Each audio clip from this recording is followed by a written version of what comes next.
Hello बच्चों, आज है हमारा रिवीजन का 22वां दिन। 21 दिन हो गए हैं हमें हिंदी का सिलेबस रिवाइज करते हुए।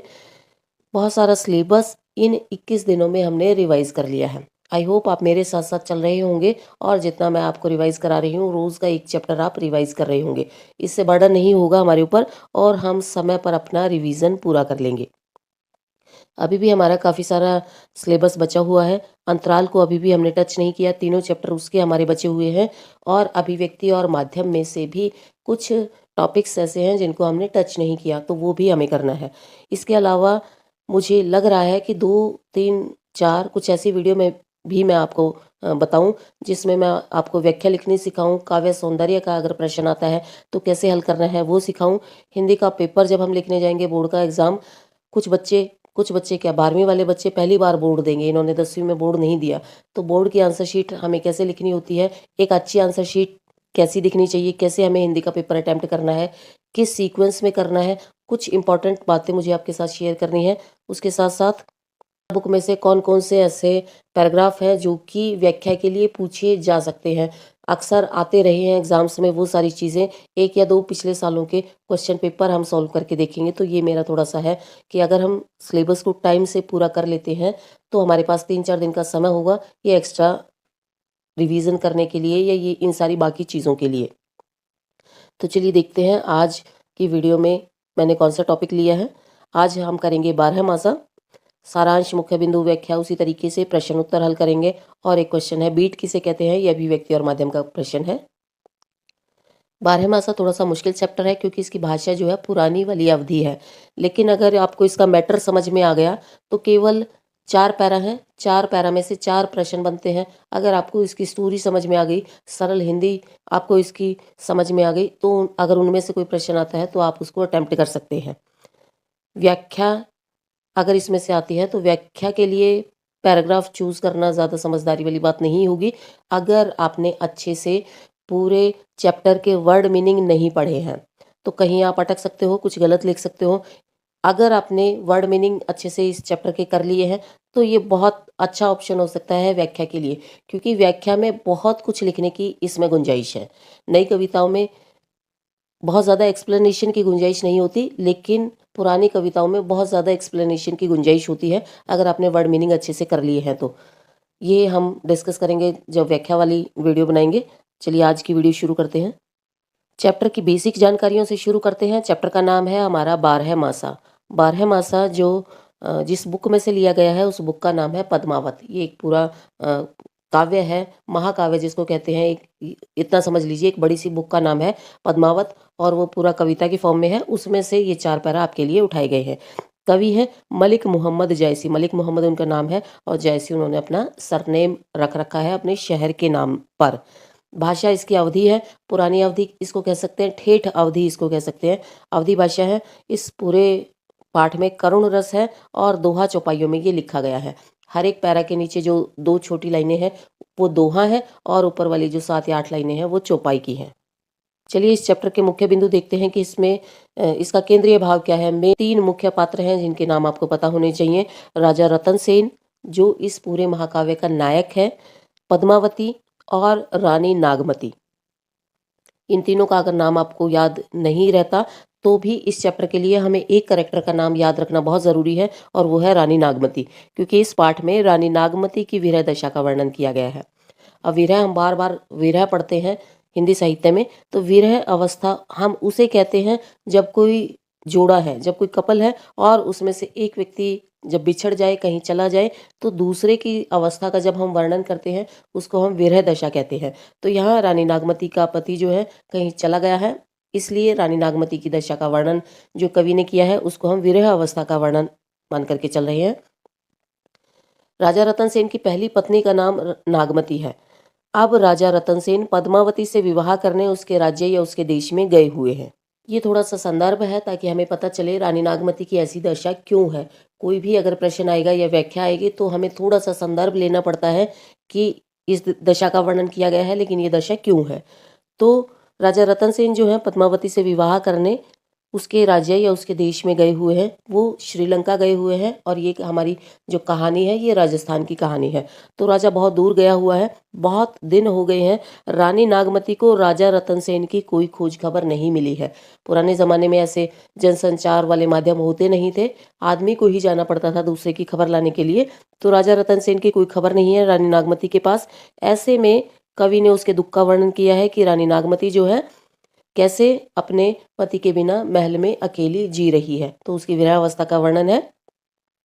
एक जो शब्द है बारहमासा, जो हमारे चैप्टर का नाम है, उस पर थोड़ा डिस्कशन कर लेते हैं कि बारहमासा किसे कहते थे। पुराने कवियों में एक लोकप्रिय शैली थी बारहमासा करके। इसमें किसी व्यक्ति की दशा का वर्णन किया जाता था 12 अलग अलग महीनों में। हर महीने में कि वो कैसा है या वो कैसी है, इस तरीके से कवि जो है वर्णन करते थे। तो उनके लिए एक पूरा चैप्टर बन करके तैयार हो जाता था 12 पैराग्राफ का। ये पुराने काव्य की एक लोकप्रिय शैली है बारहमासा। चलिए कविता का सारांश देखते हैं व्याख्या के पर्पज से। इस कविता में 4 अलग अलग महीनों में रानी नागमती की दशा का वर्णन किया है। मैंने पॉइंट वाइज लिख दिया है कि हमारा पहला पैरा कहाँ से शुरू है और दूसरा कहाँ से शुरू है, ताकि अगर आप इसको अपनी बुक के साथ मिला करके व्याख्या के पर्पज से भी देखें तो थोड़ी सी आपको आसानी रही। सबसे पहले कवि ने नागमती की विरह दशा का वर्णन अगहन महीने में किया है। ये हिंदी के महीने हैं। लगातार 4 महीनों के 4 पैराग्राफ उठाए गए हैं आपके सिलेबस के लिए। सबसे पहला महीना अगहन का महीना। अगहन का महीना आता है दिवाली वाले महीने के बाद, कार्तिक वाले महीने के बाद, जिसको मार्गशीर्ष भी कहते हैं। तो अगहन वाले महीने से शुरू करके, यानी नवंबर एंड से शुरू करके नवंबर, दिसंबर, जनवरी, फरवरी, इस तरीके से आप 4 महीनों को याद रख सकते हैं।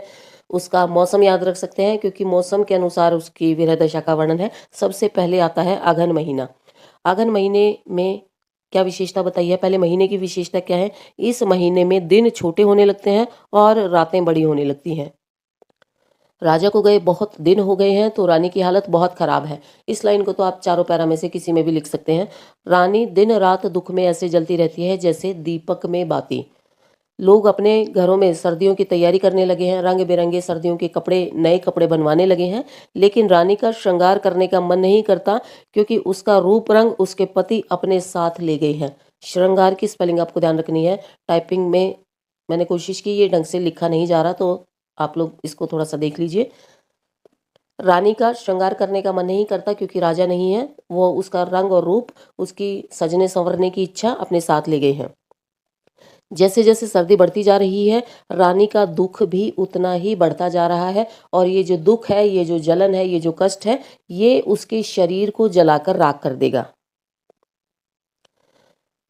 उसके पति को अपनी पत्नी की इस दशा का शायद पता नहीं है। नागमती को लगता है कि उसके पति को उसकी दशा का पता नहीं है, अगर पता होता तो वो वापस लौट आता। इसलिए रानी नागमती जो है भंवरे और कोए के माध्यम से अपने पति को संदेश भेजती है। भंवरे और कौओं के माध्यम से अपने पति को संदेश भेजती है कि तुम जाओ, क्योंकि और कोई ऑप्शन है नहीं। किसी व्यक्ति को भेजे, संदेशवाहक को भेजे, तो पता नहीं वो राजा जो है किस दिशा में गया है या कहाँ गया है। तो भंवरे और कोए डेफिनेटली राजा का पता लगा लेंगे, रानी को ऐसा लगता है। उसके माध्यम से अपने पति को संदेश भेजती है और कहती है कि जाओ मेरे पति के पास और जाकर के उनको ये कहना कि तुम्हारी पत्नी जो है तुम्हारे दुख में जलकर मर गई है, और जब उसके शरीर से जो धुआं निकल रहा है, उस धुएं से हम काले पड़ गए हैं, वरना पहले हम भी बहुत सफ़ेद होते थे। ये जो है एक अतिशयोक्ति अलंकार आपको याद रखना है कि अतिशयोक्ति अलंकार आप इस पूरे पैरा में कहीं भी यूज़ कर सकते हो कि ऐसी चीज़ों का वर्णन है जो हो नहीं सकती, कल्पना से भी परे हैं, बहुत ज़्यादा एक्सट्रीम लेवल पर जाकर के उनका वर्णन किया गया है। तो भंवरे और कोए दोनों ही काले होते हैं। उनके माध्यम से संदेश भेजा है कि तुम जाओ मेरे पति को बताओ कि वो इतनी दुखी है, जल कर मर गई है, और उसके शरीर से जो धुआं निकल रहा है, उस धुएं से कोए काले पड़ गए हैं। दूसरा पैरा देखते हैं। अगला महीना पूस का महीना है, दिसंबर से आप इसको रिलेट कर सकते हैं। इसमें सर्दी और बढ़ जाती है क्योंकि सूरज जो है दक्षिण दिशा की ओर झुक जाते हैं, उधर ही निकलते हैं ज़्यादा, उत्तर और पूर्व में निकलना थोड़ा सा कम कर देते हैं। जैसे जैसे सर्दी बढ़ती है वैसे वैसे रानी का दुख भी बढ़ता जाता है, और इस दुख में वो अकेले ही कांप कांप कर मर जाएगी। वो अपने पति के हृदय से लगना चाहती है, अपनी मन की बात उसको बताना चाहती है, लेकिन कोई उपाय उसको नजर नहीं आ रहा। सर्दी इतनी है कि लगता है हिमालय के बिस्तर पर सो रही है, पूरा हिमालय ही नीचे उतर आया है। आगे चकवा चकवी का उदाहरण दिया है कि चकवा चकवी का जो जोड़ा है वो रात को बिछड़ जाता है और दिन में मिल जाता है, लेकिन रानी नागमती तो पूरी विरह में कोयल बन गई है। कोयल जो है बसंत वाले मौसम में जब आम के पेड़ पर बौर लग जाते हैं तो वो उस आम के पेड़ के बौर की खुशबू जो है कोयल को नशे की तरह से चढ़ जाती है, और जब आम के फूल आसपास लगे हुए हों तो कोयल जो है दिन रात बोलती रहती है, नॉन स्टॉप वो बोलती रहती है, वो दिन और रात नहीं देखती। तो उसने अपनी तुलना, रानी नागमती ने अपनी तुलना कोयल से की है कि चकवा चकवी तो फिर भी रात में बिछड़ जाते हैं और दिन में मिल जाते हैं, लेकिन मेरी हालत जो है कोयल जैसी हो गई है। दिन में बहुत सारे लोग उसके साथ होते हैं क्योंकि महल में है, महल के कर्मचारी, उसकी दासियां, बहुत सारे लोग उसके साथ होते हैं, तो उसका टाइम पास हो जाता है दिन में, लेकिन रात में वो बिल्कुल अकेली होती है। रानी नागमती की दशा ऐसी हो गई है मानो कोई बाज जीते जी किसी कबूतरी को खा रहा हो। कबूतरी है, मरी नहीं है, जीवित है, और जीवित से ही उसके शरीर में से मांस नोच नोच कर कोई बाज खा रहा हो। ठीक वैसी ही दशा, उतना ही दुख रानी नागमती को हो रहा है कि राजा चले गए हैं, ये दुख उसको इतना खा रहा है जैसे बाज जो है जीवित कबूतर कबूतरी को खा रहा होता है। हर पैरा के अंत में जो दोहा दिया गया है वो पूरा अतिशयोक्ति अलंकार से भरा हुआ है। इस पैरा का जो दोहा है उसमें क्या है, रानी नागमती के शरीर का सारा रक्त सूख गया है, मांस जो है गल गया है, हड्डियां खोखली हो गई हैं। अब उसकी दशा कैसी है, सारस पक्षी का एक जोड़ा माना जाता है कि वो हमेशा जोड़े में ही रहता है। उस पक्षी के जोड़े की विशेषता है, अगर कोई एक मर जाता है या एक अलग हो जाता है तो दूसरा भी मर जाता है। तो उसका उदाहरण दिया है अब उसने अपनी स्थिति को बताने के लिए कि सारस के जोड़े की भांति अपने पति से अलग होकर वह रो रो कर मर जाएगी। रो रो कर मर गई है या मरने वाली है, या अगर कुछ ही दिनों में उसके पति वापस नहीं आए तो सारस के पक्षी के जोड़े की तरह से वो रो रो कर मर जाएगी। तीसरा महीना माघ का महीना, जनवरी से रिलेट कर सकते हैं। अब माघ का महीना आ गया है, इसमें सबसे अधिक सर्दी पड़ती है। इतनी सर्दी पड़ती है कि वो रुई से या गर्म कपड़ों से भी दूर नहीं होती। जब तक सूरज अच्छे से ना निकले आसमान में तब तक सर्दी इस महीने में कम नहीं होती या दूर नहीं होती। इसी महीने में रस उपजता है, लेकिन ये महीना रानी के लिए बिल्कुल व्यर्थ है। आगे बढ़ते हैं। मावट की तरह रानी की आंखों से लगातार आंसू गिरते रहते हैं और वो आंसू उसके कपड़ों को हमेशा गीले रखते हैं, मानो रानी बारिश में भीग गई हो। सर्दियों में अगर बारिश होती है तो उसको हम मावट कहते हैं। तो इतनी सर्दी में अगर कोई व्यक्ति बारिश में भीग जाए और थोड़ी सी भी हवा का झोंका उसको लगे तो बहुत अधिक सर्दी लगती है, जान निकलने वाली होती है। ठीक उसी प्रकार उसके ऊपर भीगे हुए कपड़ों में जैसे ही ठंडी हवा का झोंका रानी को लगता है, उसकी जान निकलने वाली होती है। आगे है, रानी किसके लिए श्रृंगार करे और किसके लिए नए वस्त्र पहने। राजा की याद में तो वो अब इतनी कमजोर हो गई है कि वो गले में सोने का हार भी नहीं पहन पा रही है। गले में उसको धागा पहनना पड़ रहा है, बहुत ज्यादा भारी हार वो गले में संभाल नहीं पा रही है, इतनी कमजोर हो गई है। उसका शरीर जो है तिनके के समान हो गया है। ये लास्ट जो है दोहे का सरल अनुवाद है। उसका शरीर तिनके के समान हो गया है, और उस तिनके जैसे शरीर में अगर थोड़ा सा भी दुख उसको और मिला, यानी अभी कुछ दिन और अगर राजा वापस नहीं आए तो ये दुख जो है रानी को पूरी तरह से जला देगा और थोड़ी सी हवा का झोंका भी उसको उड़ा देगा। लास्ट पैरा देखते हैं। चौथा महीना फागुन का महीना। फागुन का महीना आ गया है, तेज हवाएं चलने लगी हैं, मौसम थोड़ा सा बदल जाता है, तेज हवाएं चलने लगी हैं, और उन तेज हवाओं से रानी को ऐसा लगता है कि मानो सर्दी 4 गुना बढ़ गई है। जैसे फागुन में पेड़ों के पत्ते पीले पड़ जाते हैं, पेड़ों से पत्ते और वनों से ढांखें झड़ने लगती हैं, ढांखें आप डालियों को समझ सकते हैं, वैसे ही रानी का शरीर पीला पड़ गया है, किसी भी समय झड़ सकता है, यानी कभी भी रानी मर सकती है। बहुत सारे पीले पत्ते जब पेड़ पर लगे होते हैं, आप देखोगे कि अगर हम किसी पत्ते को, पीले पत्ते को उंगली से टच करें जो पेड़ से अभी तक जुड़ा हुआ है, वो भी टच करते ही नीचे गिर जाता है। ठीक वैसी स्थिति रानी की हो गई है कि जरा सा दुख, जरा सा किसी ने उसको हिलाया और वो मर जाएगी। फागुन के महीने में लोग फाग गाते हैं। फाग कहते हैं होली वाले गीत। फाग गाते हैं, चांचरी करते हैं, ये भी होली के गीतों से ही संबंधित है। गीत भी है और डांस भी इसमें शामिल होता है, नृत्य भी। लेकिन रानी के लिए ये सारी चीज़ें व्यर्थ हैं क्योंकि उसके पति जो है उसके पास नहीं है। फाग और चांचरी दोनों फागुन के महीने में गाए जाने वाले राग होते हैं। वह कहती है कि यदि उसके पति को ये सब करना अच्छा लग रहा है तो कोई बात नहीं, अगर उसके पति को उसको दुख देना अच्छा लग रहा है तो कोई बात नहीं, मैं ऐसे ही चुपचाप रो रो कर, दुखी हो होकर मर जाऊंगी। अंत में बस रानी के मन में ख्याल आता है कि किसी तरह से वो अपने पति के पास पहुंच जाए, लेकिन उसे कोई रास्ता दिखाई नहीं देता। फिर जो उसे रास्ता दिखाई देता है वही केवल एकमात्र रास्ता है कि वो अपने पति के पास जा सकती है या उससे मिल सकती है। और वो रास्ता क्या है? अपने शरीर को जला दे पूरी तरह से और उसकी राख बना दे। राख को पवन यानी हवा उड़ा ले जाए और उस रास्ते में डाल दे जहां से उसके पति गुजरने वाले हैं। यानी अपने आप को वो भस्म कर दे, जला दे और शरीर को पूरा राख में बदल दे। फिर हवा से रिक्वेस्ट करे कि हवा जो है उसको उड़ा ले जाए और उस रास्ते में डाल दे जहां उसके पति के पैर पड़ते हों, कदम पड़ते हों। इस प्रकार वो राख के माध्यम से अपने पति के शरीर को स्पर्श कर पाएगी। ये उसको आखिरी उम्मीद दिख रही है। इसके अलावा उसे कोई उम्मीद नहीं है कि उसका पति जो है जल्दी ही वापस आएगा। तो अभी हमने सरलार्थ पढ़ा 12 मासा का। बहुत मुश्किल सा चैप्टर आपको लग सकता है, लेकिन इसको जो है व्याख्या के पर्पज से न याद करके आप प्रश्न उत्तरों की दृष्टि से याद कर लीजिए। 4 प्रश्न है। हर महीने में रानी की दशा की कुछ अलग अलग विशेषताएं बताई गई हैं, बस वो आपको याद रख लेनी है। बाकी कैसे जलती है, कैसे दुखी है, क्यों दुखी है, ये 2-4 लाइनें सब में कॉमन भी आप डाल सकते हैं। इस हिसाब से इस तरीके से करेंगे तो चैप्टर आपको थोड़ा सा सरल लगेगा। चलिए इसके प्रश्न उत्तर करते हैं। चलिए पहला प्रश्न देखते हैं। अघन मास की विशेषता बताते हुए नागवती की व्यथा कथा का चित्रण अपने शब्दों में कीजिए। थोड़ा सा इसी में मैंने संदर्भ लिख दिया है ताकि आपको दोबारा से रिवाइज हो जाए। आंसर देखते हैं। जब राजा रतन सेन पद्मावती से विवाह करने के लिए चित्तौड़ से चले थे, तब पीछे से उनकी पहली पत्नी रानी नागमती महल में अकेली थी। यहन के महीने में दिन छोटे होने लगते हैं और रातें बड़ी होने लगती हैं। ये अगहन के महीने की विशेषता है। जैसे ही सर्दियाँ आने लगती हैं, दिन छोटे और रातें बड़ी होने लगती हैं। ऐसे में नागमती जो है महल में बहुत अधिक अकेली है। उसका दिन किसी तरह से कट जाता है, लेकिन रात नहीं बीत पाती। सभी लोग सर्दियों के नए वस्त्र बनवाने लगे हैं, लेकिन रानी का कुछ भी ओढ़ने पहनने का मन नहीं है। उसका मन जो है विरह की अग्नि में जलकर सुलग कर राख बन गया है। वह अपने पति के पास एक संदेश भेजना चाहती है, लेकिन किसी व्यक्ति के माध्यम से नहीं, कोय और भंवरे के माध्यम से।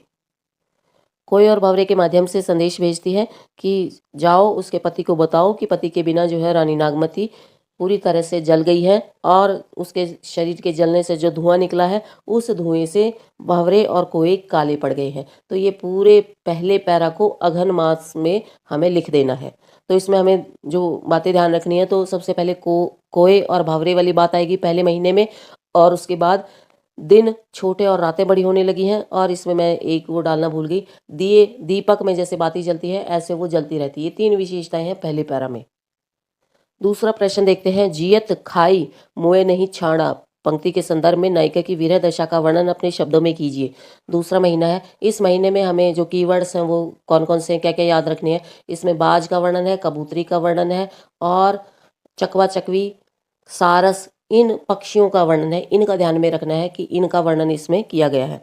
इस पद में कवि जयसी ने पौष महीने में रानी नागमती की दशा का वर्णन किया है। जैसे जैसे सर्दी पड़ने लगती है, नागमती को विरह अधिक दुख देने लगता है। ये तो कॉमन लाइन है क्योंकि चारों महीने सर्दी के हैं, चारों में आप कॉमन लिख सकते हैं इसको। उसे विरह एक बाज के जैसा लगता है जो अपने शिकार को कभी भी नहीं छोड़ता। उसकी हालत एक कबूतरी जैसे हो गई है जिसे कोई बाज जीते जी नोच कर खा रहा है। कोई बाज है, उसने कबूतरी को झपट लिया है और उसके मरने का भी वेट नहीं करता, जीवित उसके शरीर से मांस नोच रहा है। ठीक उसी प्रकार रानी जो है उतनी ही दुखी है, उतनी ही पीड़ा उसको मिल रही है राजा के जाने से। यह बाज उसे खा खा कर समाप्त कर देगा, उसे जीवित नहीं छोड़ेगा। ठीक उसी प्रकार अगर राजा रतन सेन वापस नहीं आए तो रानी नागमती भी बहुत अधिक समय तक जीवित नहीं बचेगी। विरह का बाज उसे जीते जी मार डालेगा। विरह। तीसरा प्रश्न देखते हैं। माघ के महीने में विरहिणी की क्या अनुभूति होती है। थर्ड पैरा में क्या है, जनवरी वाले महीने में। माघ के महीने में सर्दी बहुत अधिक पड़ने लगती है, पाला पड़ने लगता है। माघ वाले महीने में तुम्हें याद रखना है, माघ से मावट, मावट कहते हैं सर्दियों की बारिश को, तो वो वाला सीन याद रखना है। आंसू से कपड़े भीग जाते हैं, फिर हवा जो है उसको और कपकपा देती है, वो वाला सीन याद रखना है। वो इसमें दृश्य बनाया गया है। रानी नागमती के लिए इस सर्दी से बचने का कोई उपाय नहीं है। कोई कपड़ा रजाई उसे राहत नहीं दे सकती। माघ के महीने में कई बार वर्षा हो जाती है जिससे सर्दी और अधिक बढ़ जाती है। रानी नागमती की आंखों से हर समय आंसू गिरते रहते हैं। रानी के लिए वही माघ महीने की बारिश है, सर्दियों की बारिश उसके लिए वही है। उन आंसुओं से रानी के वस्त्र गीले रहते हैं। और उन गीले वस्त्रों में जब हवा लगती है तो वो अंदर तक कपकपी चढ़ जाती है। यानी रो रो कर वो अपने कपड़ों को गीला रखती है और जैसे ही उसको राजा की याद आती है या उसका ख्याल आता है बार बार, वो और ज़्यादा उसको दुखी कर जाता है। अपने पति के बिना रानी नागमती बिल्कुल कमजोर हो गई है। कवि ने उसकी तुलना तिनके से की है कि वो तिनके जैसी हो गई है। तिनके को कभी भी जरा सा भी एक आग का झोंका जला के उड़ा ले जा सकता है, ठीक उसी प्रकार अब वो तिनके जितनी हो गई है। थोड़े दिन और अब वो जीवित रह पाएगी। अगर थोड़े दिन में राजा नहीं आए तो वो विरह की आग उसे जला देगी और उसकी राख को उड़ा देगी। लास्ट पैरा में से प्रश्न है, वृक्षों से पत्तियां और ढांखें, वनों से ढांखें किस महीने में गिरते हैं? इससे विरहिणी का क्या संबंध है? वनों से पत्ते और जंगलों से ढांखें फागुन के महीने में गिरते हैं।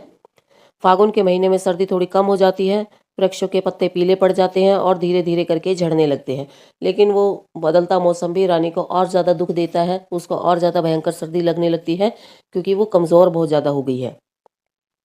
फागुन के महीने में रानी नागमती की ऐसी दशा हो गई है कि पत्तों के समान वो पीली पड़ गई है, शारीरिक रूप से बहुत कमज़ोर हो गई है। जैसे पीले पत्ते कुछ समय में पेड़ से अपने आप गिर जाते हैं, ठीक वैसे ही रानी नागमती कुछ दिनों के बाद विरह से पूरी तरह समाप्त हो जाएगी। तो ये था चौथा प्रश्न चौथे महीने से। आगे 4 जो दोहे दिए गए हैं हर एक पैरा के एंड में, वो चारों आपके एनसीईआरटी में दिए गए हैं आशय स्पष्ट करने के उद्देश्य से।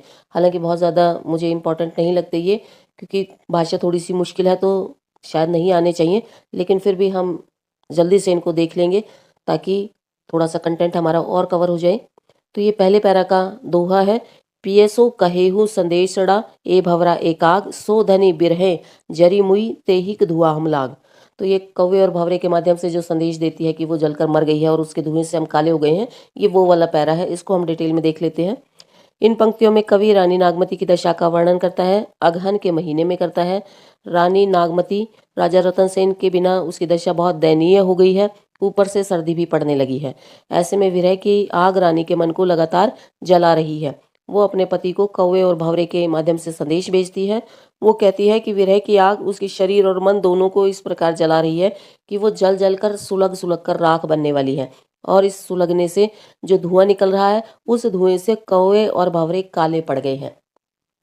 शुरू में ही मैंने बताया था ये अतिशयोक्ति अलंकार है, ऐसा होना पॉसिबल नहीं है, लेकिन कवि है उसकी कल्पना कहीं तक भी जा सकती है।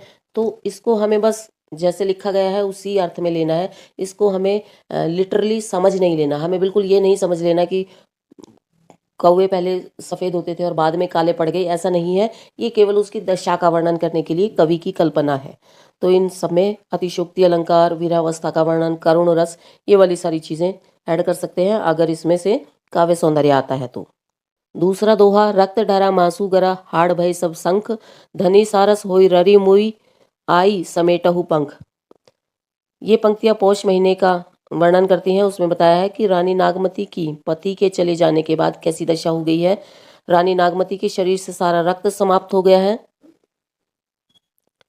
सारा मांस गल गया है, सारी हड्डियां अंदर से शंख के समान खोखली हो गई हैं। उसकी हालत सारस के पक्षी के जैसी हो गई है। वो पक्षी अपने जोड़े से बिछड़ गया है और जोड़े से बिछड़ने के बाद जो दूसरा पक्षी बचता है वो रो रो कर मर जाता है। ठीक उसी प्रकार रानी नागमती राजा से बिछड़कर रो रो कर मरने वाली है। वो राजा से विनती करती है कि अब उसके शरीर में से सारा खून, सारा मांस, सारी हड्डियां सब समाप्त हो गई हैं। अब केवल पंख बचे हैं। पंख का मतलब है कि पूरी बॉडी अंदर से खत्म हो चुकी है, बस ये शरीर बाहर से जीवित उसको दिख रहा है। अब भी अगर आ जाएगा तो अब भी उसको समेट लेगा। अभी वो थोड़ा बहुत क्या पता वो वापस जी उठे, वापस जी जाए। इसका अर्थ ये भी हम निकाल सकते हैं कि जब तक राजा आएगा शायद वो उसके विरह में मर जाएगी। जैसे पक्षी मर जाएगा और उसके मरने के बाद केवल पंख पंख पड़े रह जाएंगे, ठीक उसी प्रकार उसकी डेड बॉडी, उसका केवल शरीर, मृत शरीर राजा को मिलेगा अगर वो बहुत लेट करता है तो। तीसरा दोहा, तुम बिनु कंता धनी हरुई तनु तरुवर भाडोल तेही पर बिरह जराई के चहे उड़ावा झूल। तनु तेनुवर होना चाहिए था शायद। ये पंक्तियां माघ के महीने के वर्णन में से ली गई हैं। इसमें रानी नागमती के बारे में बताया गया है कि वो अपने पति की याद में शारीरिक रूप से इतनी कमज़ोर हो गई है कि वो एक तिनके के समान दिखाई पड़ती है, और इसके ऊपर से उसके पति का विरह उसे दिन रात जलाता रहता है।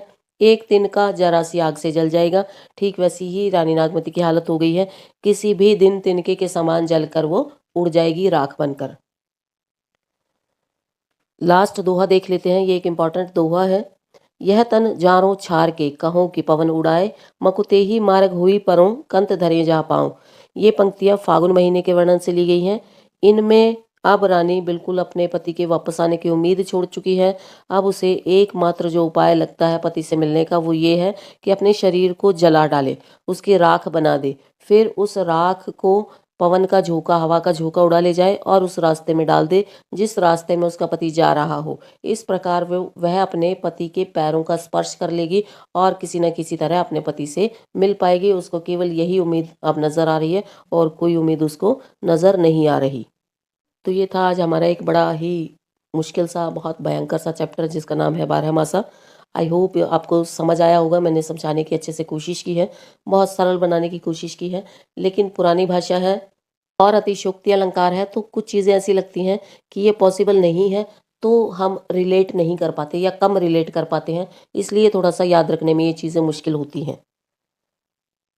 लेकिन आप इसको इस तरीके से याद रख सकते हैं, चारों महीने के नाम लिखें और चारों महीनों के आगे उनके कीवर्ड्स लिख लें कि इस महीने में ये है, इस महीने में ये अलग है, इस महीने में ये अलग है। इस तरीके से आप इसको अच्छे से याद कर पाएंगे अगर प्रश्न उत्तर याद करने हैं तो।